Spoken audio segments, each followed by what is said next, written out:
Selamat pagi Bu Yulia dan juga teman-teman semuanya. Di sini kami dari kelompok 2 akan mempresentasikan hasil diskusi kami mengenai materi perjanjian asuransi. Sebelumnya, kami akan memperkenalkan diri kami masing-masing. Saya Miranda Karolina Purba. Saya Anissa Novianti. Saya Alda Septiasa Putri. Saya Deka Armanda. Saya Hanifah Solehatunisa. Kemudian di sini kami akan membahas 5 pokok pembahasan. Yang pertama adalah syarat sahnya asuransi, terjadinya perjanjian asuransi, kemudian ada polis sebagai bukti asuransi, yang keempat kewajiban pemberitahuan, dan yang terakhir adalah eksonerasi penanggung.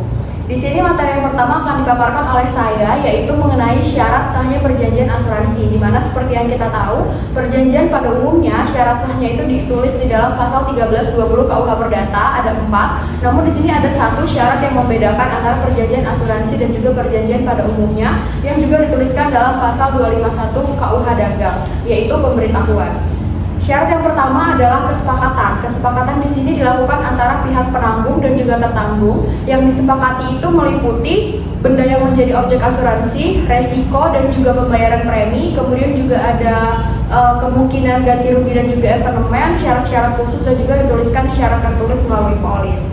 Kemudian ada kewenangan atau kecakapan. Kecakapan dibagi menjadi 2, yaitu objektif dan juga subjektif. Kalau subjektif artinya penanggung dan juga tertanggung harus sudah dewasa, kemudian juga cakap menurut hukum, dewasa, dan juga tidak berada di bawah kemampuan. Tapi kalau yang objektif itu artinya adalah kepemilikan antara tertanggung dengan objek yang akan diasuransikan. Artinya tertanggung harus dapat membuktikan atau memberikan bukti tertulis bahwasanya objek tersebut itu memang benar-benar adalah miliknya, atau apabila mau melalui pihak ketiga harus dilalui dengan adanya surat kuasa.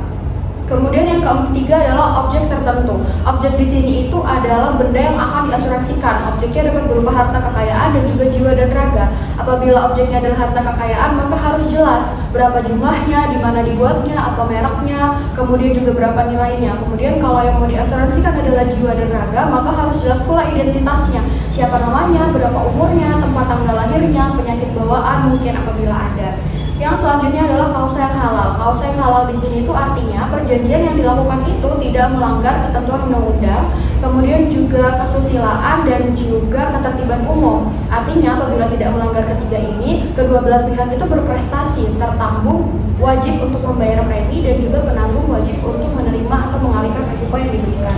Dan yang terakhir adalah pemberitahuan. Pemberitahuan inilah yang membedakan perjanjian asuransi dari perjanjian yang lain, di mana pihak tertanggung itu wajib untuk memberikan informasi secara detail mengenai objek yang akan diasuransikan dan tidak boleh ada yang disembunyikan, karena ini akan menjadi pertimbangan pihak penanggung untuk menerima atau tidak asuransi yang akan dijalankan. Kelebihannya akan melindungi pihak penanggung daripada oknum-oknum yang tidak jujur, namun ada juga kekurangannya di mana kemungkinan ada cacat tersembunyi yang tidak diketahui oleh tertanggung mengenai objek yang akan diasuransikan, dan itu akan merugikan tertanggung apabila nantinya akan terjadi masalah. Next akan dijelaskan oleh rekan saya. Selanjutnya mengenai terjadinya perjanjian asuransi. Dalam terjadinya perjanjian asuransi ini terdapat 2 teori, yaitu teori tawar-menawar dan teori penerimaan. Yang pertama, teori tawar-menawar atau bargaining theory. Menurut teori ini, perjanjian hanya akan terjadi apabila penawaran dari pihak yang satu dihadapkan dengan penerimaan oleh pihak yang lainnya, dan begitupun sebaliknya. Sehingga dalam teori tawar-menawar atau bargaining theory ini terdapat 2 unsur, yaitu penawaran dan penerimaan.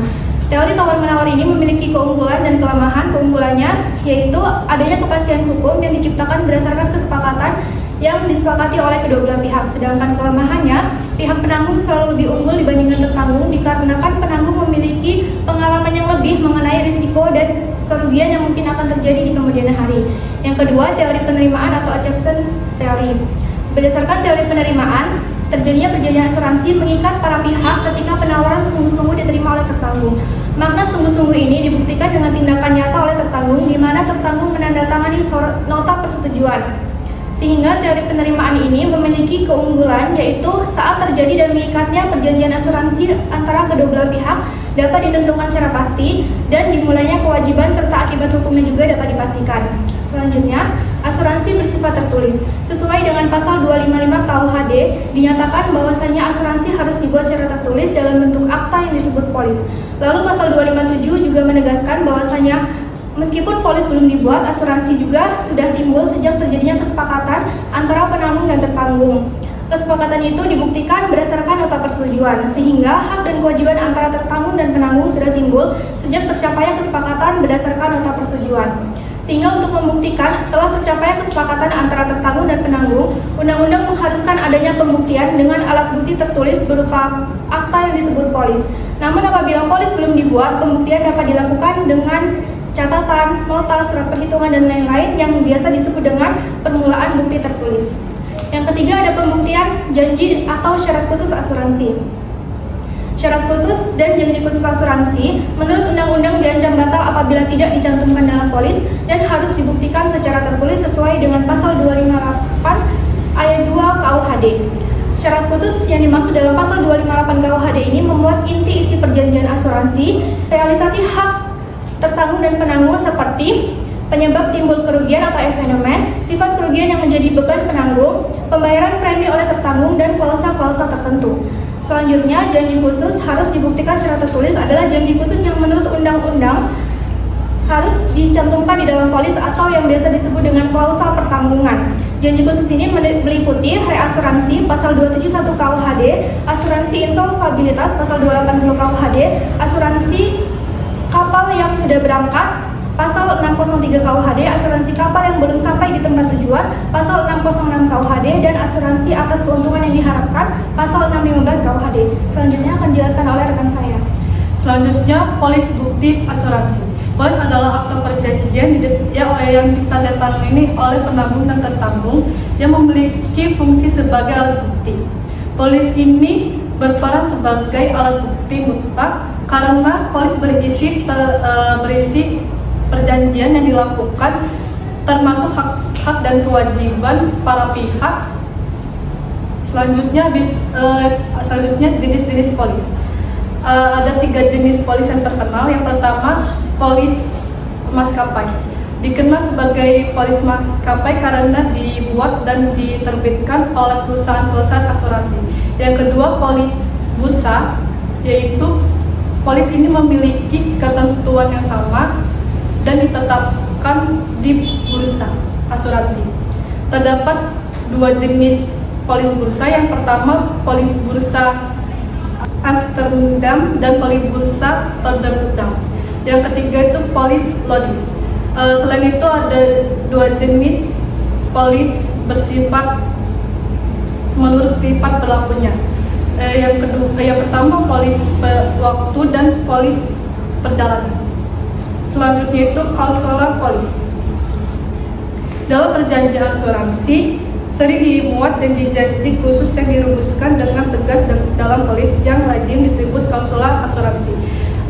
Adapun jenis-jenis klausular sebagai berikut. Yang pertama, klausular primer risque. Yang kedua, klausular all risks. Yang ketiga, klausular yang sudah diketahui atau all skill. Yang keempat, klausular renunciansi. Selanjutnya, pembuatan dan penyiaran polis. Pembuatan dan penyiaran polis adalah langkah krusial dalam proses kesepakatan asuransi antara pihak tertanggung dan tertanggung. Selanjutnya, asuransi untuk kepentingan pihak ketiga. Asuransi bagi kepentingan pihak ketiga adalah jenis perlindungan asuransi yang memberikan kompensasi kepada pihak ketiga atas kerugian yang disebabkan oleh tindakan atau kelalaian dari tertanggung. Selanjutnya, kewajiban pemberitahuan. 1. Syarat sah asuransi menurut KUHD. Menurut ketentuan pasal 290 KUHD, setiap pemberitahuan yang keliru tidak benar atau pemberitahuan hal-hal yang tidak diketahui oleh tertanggung walaupun dengan tingkat baik. Kewajiban pemberitahuan merupakan penerapan teori objektivitas, validitas, dan sifat benda objek asuransi. 2. Kelemahan pasal 290 KUHD. 1. Kebatalan tidak dapat diperbaiki oleh tertanggung walaupun dia ingin memberi kesalahannya. 2. Kebatalan merupakan hukuman yang terlalu berat bagi tertanggung yang beretikat baik. Apalagi pemberitahuan yang tidak tepat itu tidak ada hubungan sama sekali dengan kerugian. 3. Pemberitahuan yang seharusnya akan dilakukan oleh tertanggung setelah mengadakan asuransi itu tidak dapat dimasukkan dalam ketentuan pasal 251 KUHD karena keadaan telah berubah. 3. Penyampingan pasal 291 KUHD. Menurut klausa realisasi, penanggung tidak akan gugat tertanggung dengan alasan pasal 250 KUHD kecuali apabila hakim menetapkan bahwa pasal tersebut harus dimasukkan dengan diberlakukan secara jujur atau dengan itikat baik dan kebiasaan. 4. Pemberitahuan upaya pencegahan kerugian. Menurut pasal 283 KUHD, pasal ini tidak mengancam dengan kebatalan, tetapi dengan membayar ganti kerugian bagi tertanggung yang lalai, dan tertanggung wajib mengusahakan segala upaya untuk mencegah atau mengurangi kerugian. 5. Pemberitahuan dalam asuransi laut. Pasal 654 ini menekankan pada tertanggung jika dia mengetahui kejadian menimpa kapal atau muatannya agar segera memberitahukan kepada penanggung sehingga dapat segera menyelesaikan tindakan penyelamatan terhadap dana asuransi yang tentunya akan mengeluarkan biaya-biaya. Dengan cara demikian diharapkan tidak terjadi kerugian atau jumlah kerugian yang terkecil. Baiklah, selanjutnya dilanjutkan oleh kawan saya. Baik, terakhir adalah mengenai eksonerisasi. Eksonerisasi atau disebut juga ekseni, yaitu adalah suatu klausul yang menyebabkan hak dan kewajiban baik penanggung ataupun tertanggung itu mengalami pengurangan atau kelebihan, atau bisa dibilang eksonerisasi ini adalah pembatasan kewajiban, dalam hal ini adalah penanggung. Tanggung jawab penanggung itu sudah diatur dalam pasal 290 dan juga 637 KUH Perdata. Namun ada hal-hal yang menyebabkan suatu sebab yang menyebabkan pihak asuransi itu bebas untuk mengganti kerugian disebabkan oleh beberapa faktor. Itu diatur dalam 3 pasal khusus, yaitu yang pertama itu dalam pasal 249 tentang benda asuransinya, kemudian pasal 276 tentang kesalahan oleh tertanggung, dan yang ketiga itu pasal 293 tentang pemberatan risiko. Yang pertama saya akan membahas dulu mengenai pasal 249 KUH Perdata tentang benda asuransi. Jadi dalam pasal ini dibagi lagi menjadi 3, yaitu akibat catat sendiri atau self defect, yang kedua tentang kebusukan sendiri self fraud, dan yang ketiga akibat sifat kodrat atau karakter alami. Yang pertama itu adalah catat sendiri. Apa yang dimaksud dengan catat sendiri ini? Cacat sendiri itu yang disebabkan oleh memang bendanya itu harus adalah kecacatan yang melekat pada benda itu sendiri dan seharusnya tidak ada. Contohnya itu misalnya buah yang terlalu masak, atau kapal yang tidak layak laut, ataupun konstruksi bangunan yang tidak baik. Kemudian yang kedua itu adalah kebusukan sendiri atau self fraud. Apa yang dimaksud dengan self fraud ini adalah kebusukan yang disebabkan emang benda itu sendiri, bukan dari faktor eksternal. Jadi kalau itu dari faktor eksternal, maka itu disebut dengan self fraud. Contohnya itu apabila suatu buah misalnya diantar dari kota A ke kota B, perjalanan itu estimasi sekitar 3 hari, tapi ternyata karena satu dan lain hal jadi perjalanan lebih lama, misalnya 5 hari, dan juga cuaca di sana itu misalnya lebih panas sehingga menyebabkan kebusukannya itu lebih cepat terjadi. Nah, itu tidak termasuk dalam self fraud. Dan yang ketiga itu adalah karena sifat kodrat. Apa yang dimaksud dengan sifat kodrat itu adalah sifat yang langsung menimbulkan kerugian. Jadi karena memang bendanya itu seperti itu. Contohnya itu adalah kaca yang memang sifatnya itu cepat pecah, ataupun hewan yang cepat mudah mati, seperti itu contohnya. Nah, apabila karena ketiga hal ini, maka penanggung atau perusahaan asuransi tidak berkewajiban membayar ganti kerugian kepada tertanggung. Kemudian diatur pula mengenai eksonerasi ini dalam pasal 276 tentang kesalahan tertanggung. Jadi ini adalah kerusakan yang disebabkan oleh kelalaian atau kesalahan tertanggungnya sendiri. Contohnya itu apa? Seperti misalnya tertanggung itu mengasuransikan rumahnya dari suatu kebakaran, tapi dia itu misalnya saat merokok dia itu membuang puntung rokok itu sembarangan sehingga menyebabkan kebakaran. Maka dalam hal ini perusahaan asuransi itu tidak berkewajiban untuk membayar kerugian dari kebakaran tersebut. Namun ada juga kesalahan yang disebabkan oleh tertanggung, tapi masih perusahaan asuransi itu masih bisa membayarnya. Contohnya itu apabila itu kurang kehati-hatian, misalnya ada seseorang yang tinggal di rumah yang dia itu menggunakan lilin untuk menyalakan penerangan rumahnya itu. Kemudian dia menghidupkan lilin itu di atas meja, kemudian dia tertidur. Dia sudah meletakkan lilin itu di tempat yang aman. Namun saat dia tertidur ternyata ada kucing yang mengejar tikus sehingga menyenggol lilin tersebut, kemudian jatuh. Apabila hal ini kemudian rumah tersebut terbakar. Nah, dalam hal ini itu sebenarnya si penanggung itu udah cukup berhati-hati, sudah meletakkan sesuai tempatnya. Namun karena ada hal-hal yang tidak bisa diperkirakan seperti tadi kucingnya itu menyenggol lilin tersebut, maka terjadi kebakaran. Maka dalam hal ini perusahaan asuransi masih tetap harus membayar ganti kerugian. Namun jika kasusnya seperti dalam kasus pertama, sebenarnya perusahaan asuransi itu masih bisa membayar kerugian, berkewajiban membayar kerugian jika diatur secara khusus dalam polis. Jadi intinya itu harus dijelaskan atau diatur secara khusus dalam polisnya itu. Kemudian yang terakhir itu ada dalam pasal 293 KUHD tentang pemberatan risiko. Pemberatan risiko itu yaitu apabila dalam perjalanannya asuransi itu di tengah perjalanan tiba-tiba ada perubahan penggunaan fungsi. Misalnya awalnya, contohnya itu misalnya ada suatu gedung yang diasuransikan, dia itu pada saat pembuatan polis dia bilang ke perusahaan asuransinya untuk dijadikan sebagai penyimpanan bahan sembako. Namun di tengah-tengah asuransi ada perubahan penggunaan, dijadikan sebagai tempat penyimpanan gas. Karena hal ini menyebabkan adanya pemberatan risiko sehingga kemungkinan untuk terjadi kebakaran lebih tinggi.